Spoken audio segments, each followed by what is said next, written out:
go to a band that sounds a little different and also is a completely different gender, and that is going to be the Runaways, who came to, well, they've always come to fame to some degree because some of the members of the group, like Lita Ford and Joan Jett, had their own careers, right, along the way. But yeah, the Runaways, I think, got a second dose of fame from the movie we talked about a week ago, right, and it was released. Josh, what was the name of that movie?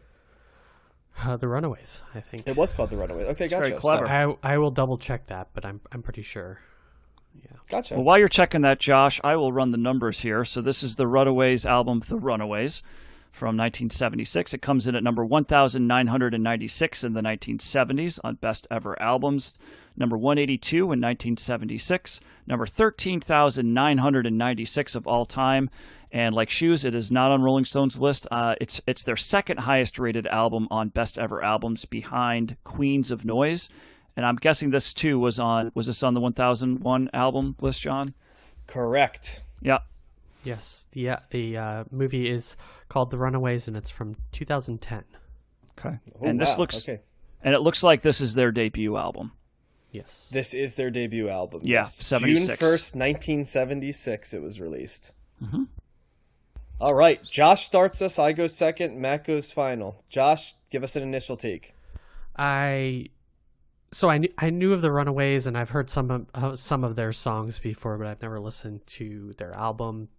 They are sort of like Shoes. They're kind of well, I don't know how manufactured they are. I don't know the background behind them. I think they are kind of like, let's put a girl band together by probably some guy or something, and they are like punk rock, like girl punk rock, and it's really, kind of, they are the foundation for probably any riot girl / female fronted rock band. And, well, when the first line of your all music bio is often dismissed during their existence as a crass marketing gimmick, is how it starts off. So.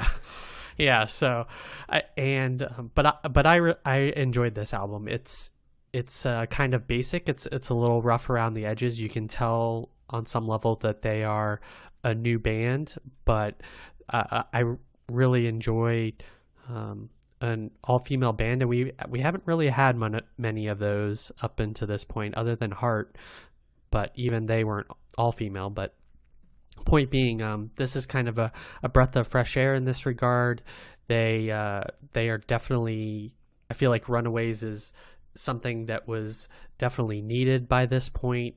I can see all sorts of influences from them. I enjoyed, they are seemingly a lot of Led Zeppelin influence, especially Robert Plant. We've got also, I think there's a lot of glam rock influence. I heard a lot of T-Rex in their sound. I just enjoyed their energy. They have that punk rock spirit. The guitar playing and the singing are pretty standard, or I think they're still trying to find out what works for them. This definitely seems like a work in progress, is what I'm trying to say. They're drawing on all these things that we've talked about. There's a Velvet Underground cover on here. There is they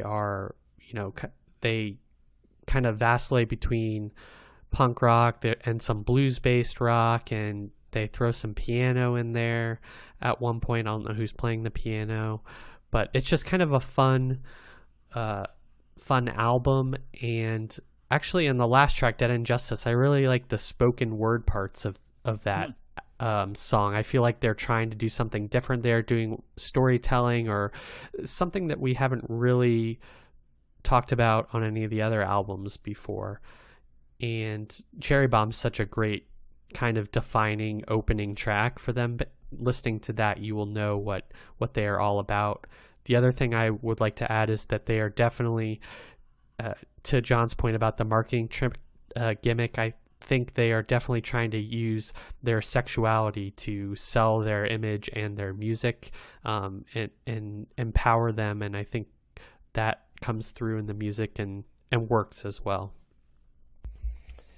Yeah, man, I don't know about this one for me. I think there's an importance to what the Runaways represented, which was they sort of get lumped in a little bit with punk, even though I don't think they sound punk at all, but sort of their image, I think, was sort of fashioned to be, you know, jailbait punk. I mean, let's be honest, that's what their whole image was. I mean, even being called the Runaways, right? Like jailbait, you know, like... Yeah, they were young, like, pretty you know, young, rock, right? It's kind of like what happens if the groupies make a group, you know what I mean? And they're more, you know, sexual and like wild than the guys are. That's kind of how I always thought of the Runaways, which is fine. I mean, I like the inversion, and don't get me wrong, I love whether it's subversive or direct or somewhere in between, you know what I mean? It's I like it as an idea. I think the songs aren't strong, I think, is really what stands out to me. I would agree. I thought they sounded like Aerosmith when Aerosmith doesn't sound good. You know, there's no like Mamakin or Toys in the Attic on this, right? This is sort of like, you know, the throwaway Aerosmith songs. Josh is right. There's also a glam sound to it.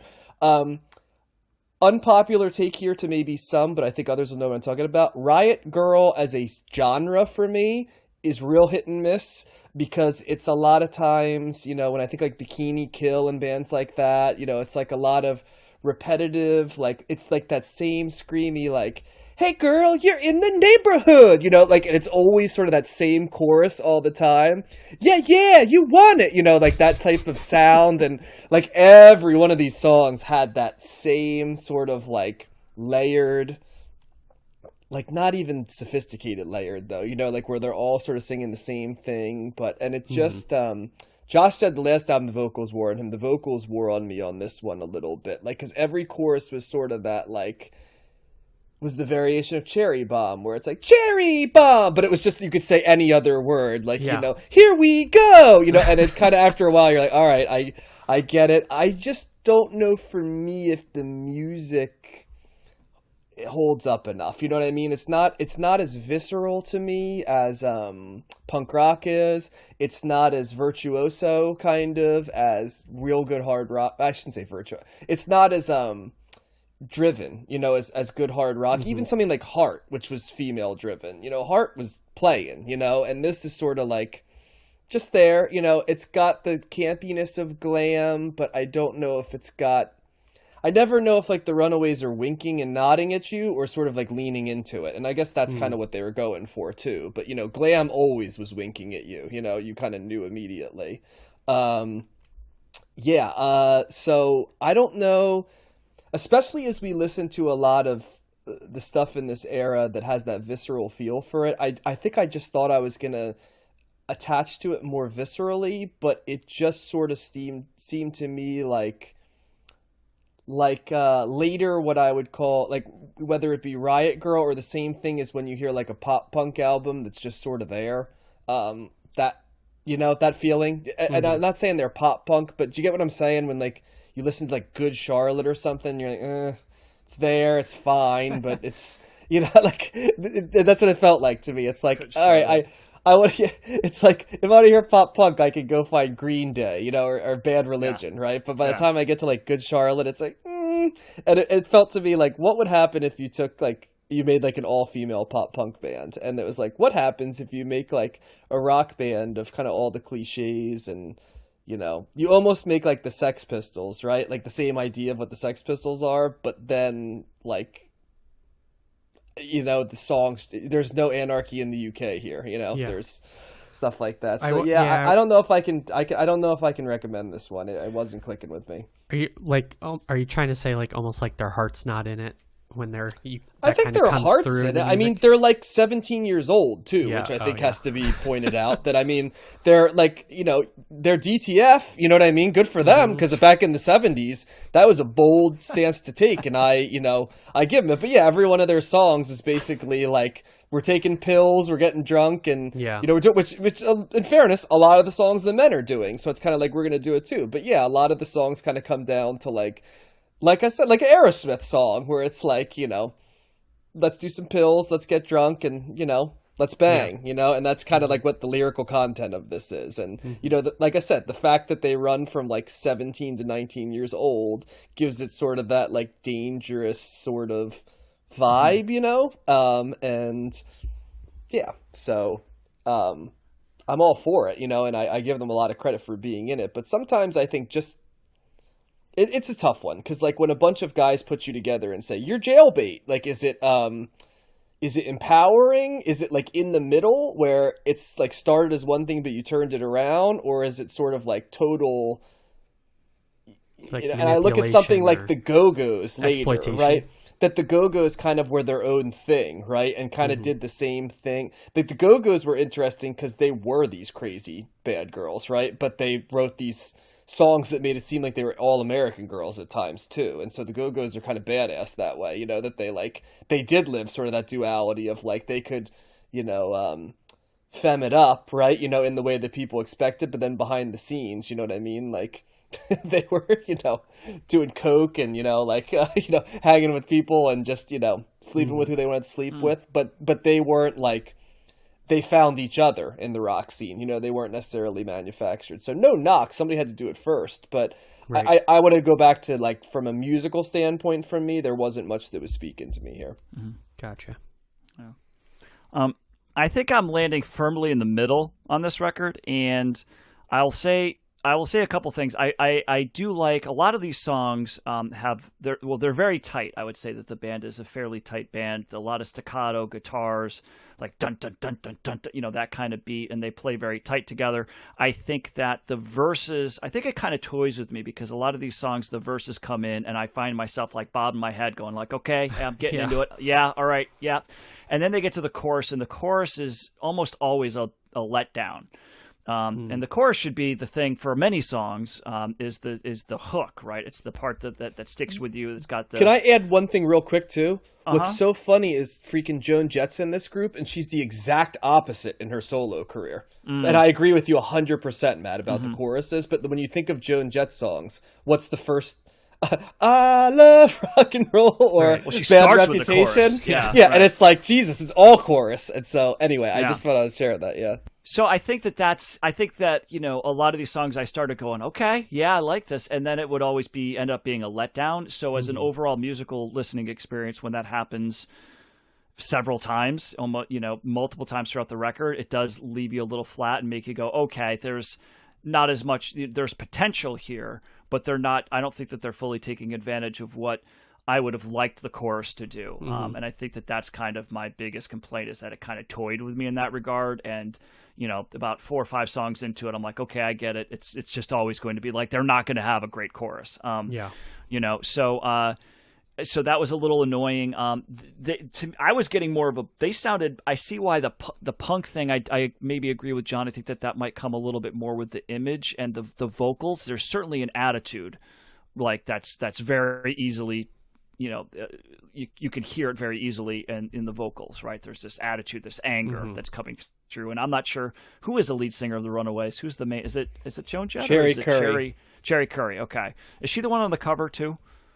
Because I don't think that's a really good question. Yeah, because there's only one Runaway on the cover, so there's a front person. So if she's the lead singer, that would make sense. But you know, so there is that punk element, but I was getting more of a blues. Like a lot of these songs are rooted in the blues. So, you know, John saying, you know, equating this to a little bit more like an Aerosmith. I hear that.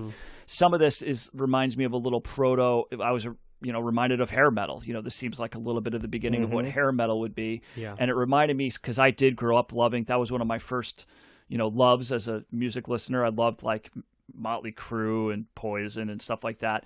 And it reminded me of, you know, because I have those albums, and it's interesting because I loved the singles for those records. And then you would have this filler and the album that was a lot of times blues based. It was just very like kind of generic, you know, blues rock that just was like, just left you flat. And some of that stuff was on here as well. You know, I think that they would probably be a fun band to see live. Like, I'm sure that there's a lot of energy that they would bring to their shows. Like, this would be a good band to see like in a bar somewhere. You know, but as an album, you know, I think I wanted to like this more than I did. I liked it fine. It wasn't, you know, wasn't terrible or anything like that. And, you know, I wouldn't have a problem if somebody put this on, or if I, I'd be okay with it, but because I really do like the verses. To me, that was the strongest part of this, is when they were doing the staccato guitar playing the background dun, dun, dun, dun, dun, dun, and some of it did kind of blend it. Some of the songs did blend together, but it's a fun sound. But it left you flat after a little bit with some of those choruses.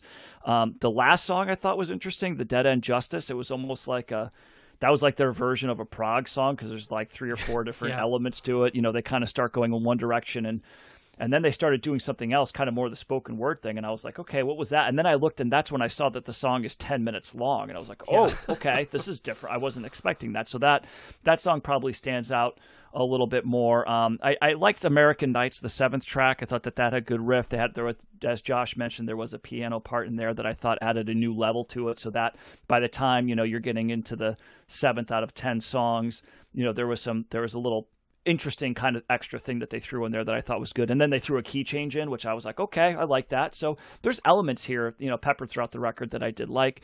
But yeah, maybe this is part of like, it's their first album. They're really young. They're trying to find their footing, and it was probably, their thing was more of the image and the taking their sexuality and their image, back and making it their own, that whole idea, more so than the music itself. And there's certainly a place for that, but as far as the music, there was certainly, it kind of plateaus and it just stays there, and it doesn't really get to the next level to make it, wow, I really like this, or this is a great record. This is okay. This is fine, as far as I'm concerned. So, and I'm in the middle. New segment. John reads lyrics that make him laugh when an album's not a lyrics album. So I'm going to make this a new thing. So I'm going to start doing this on albums that stand out for the lyrics being kind of ridiculous. And so here's one. I tried to search for a couplet or a quartet, that's in there. So from Dead End Justice, the prog rock song that Matt was talking about, and I used the term prog rock loosely on this. Loosely, yes. I got away with my fake ID. No more school or mommy for me. Stealing cars and breaking hearts. Pills and thrills. And acting smart. Dead-end kids in the danger zone. All of you are drunk or stoned. Dead-end kids, you're not alone. You sleep in the street when you're not at home. There you go. Yeah. There's a lot more of that type of stuff right there. So, especially in that song, yeah. It looks like the type of stuff that when I taught English, well-meaning 16-year-olds would write to me, you know what I mean, in their poems as real profound. And you go, Yeah. Or like what Jim Morrison probably wrote at 16 before he became, 23-year-old Jim Morrison, writing a little bit more, abstract stuff. So not going to knock too much, but I mean, yeah, there's a little, who else there's a little bit of in this? Guns N' Roses. Like kind of the vibe to them. I always felt like a little bit, I mean, obviously Appetite is a much, much stronger debut than this, but there's a little bit, and the origin story is similar to the Sex Pistols, in that there's this attitude-laden, young group that is sort of manufactured by this Svengali figure and stuff. I don't know what it is, though. The Sex Pistols just came out with, like, a danger that, to me, wasn't on this album. I think it's because the sound is more glammed up, here, whereas the Sex Pistols is raw. Well, and the Sex Pistols had better songs. It was just, they had better riffs. It was just better. You know what I mean? Yeah, like, they're more political too, which is an interesting, added element of depth to the Sex Pistols. I don't think it's fair to compare the Runaways to the Sex Pistols completely, but the origin story is that they're basically these young groups put together by a Svengali who's like, I want to get on the zeitgeist, and they just are like, except the Runaways are sort of couched in sex, where there's not really much sex at all. With if anything, with the Johnny Sex Pistols Rotten, are like anti-sex. You know what I mean? They're like, when they write about sex, it's about abortion. You know what I mean? It's like, so. Also, all the song titles are just like from the choruses. I think like it's very like this song, and then they sing it in the chorus. Like this is the name of the song. Then it's the thing that all of them are going like Cherry Bomber, Thunder, American Nights. That's kind of like the chorus here. So yeah, all sang that way, by the way, too. Like if we all did it, but like at different octaves, that would be the chorus. And that's a staple, by the way, of Riot Girl. That like if you listen to, like I mentioned Bikini Kill before, but there's others, that like if you were to listen to that genre, that is like a big piece of what that genre sounds like. So Luscious Jackson and bands like that, So yep.